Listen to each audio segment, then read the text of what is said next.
And for more, let's cross to our correspondent, Dave Keating in Brussels. So when it comes to these conclusions, Dave, on the Middle East, there was a proposal for a peace conference. What can you tell us about that? Yeah, this peace conference that Macron was just talking about there was actually thrown in at the last minute. It was a push from Spain's Prime Minister, Pedro Sanchez, who was not happy about the language being watered down about what they would have liked to see a ceasefire that wasn't acceptable to some countries, including Germany and Austria.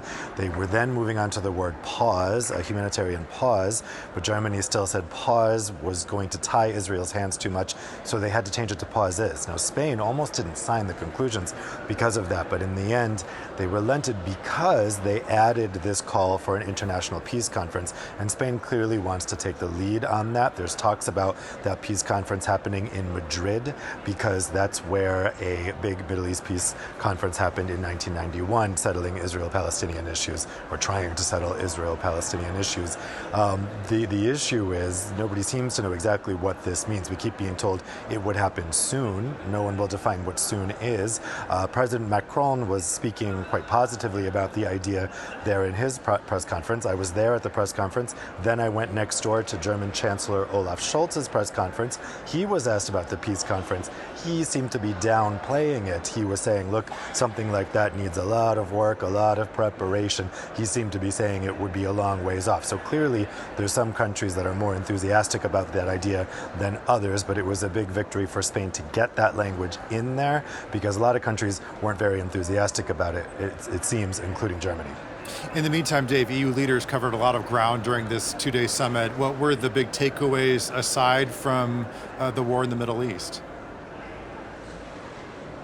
Well, today they talked about Ukraine and migration. That discussion on Ukraine and migration, both of those discussions were supposed to happen yesterday, but that debate over the Palestine-Israel conflict, which really splits EU member states, that took 5 hours yesterday, and it pushed Ukraine it made the summit have to go into overtime today. It wasn't supposed to keep going this morning. This was just supposed to be the Eurozone today. So that is kind of a metaphor for what's happening here, in that Ukraine is getting pushed off the agenda by the Israel-Palestine conflict. Now, all of the EU leaders were very keen to say today the EU can do two things at once. They are not going to get distracted by the Israel-Palestine conflict. In fact, in the conclusions that they just adopted, they say they will continue helping Ukraine for as long as it takes. But they have the awkward presence there of the new Slovakian Prime Minister, Robert Fico, who has just ended his country's military aid to Ukraine yesterday. That was a campaign promise in the election last month. He and Viktor Orban want the West to stop helping Ukraine, and they say that would end the war and end the suffering. In other words, because then Russia would win. So there is that awkward presence. However, it was very noteworthy today that Robert Fico did not try to veto the conclusions on Ukraine that said that the EU will continue militarily arming the country. So that gave a signal about maybe he's not going to be as difficult as some had feared on this topic. Then on migration, the Swedish and Belgian prime ministers were hoping to get an explicit link between the risk of terrorism and the EU failing to tackle its migration problems, basically failing to update its migration framework. Of course, 2 Swedish citizens were killed here in Brussels last week in a terrorist attack. So both of the Belgian and the Swedish prime ministers were keen to get language in the conclusions calling on the returns directive to be passed urgently. Right now it's stuck in the legislative process. That would make it easier for countries to send people whose asylum applications, for instance, had been rejected. That was the case for the Brussels attacker last week.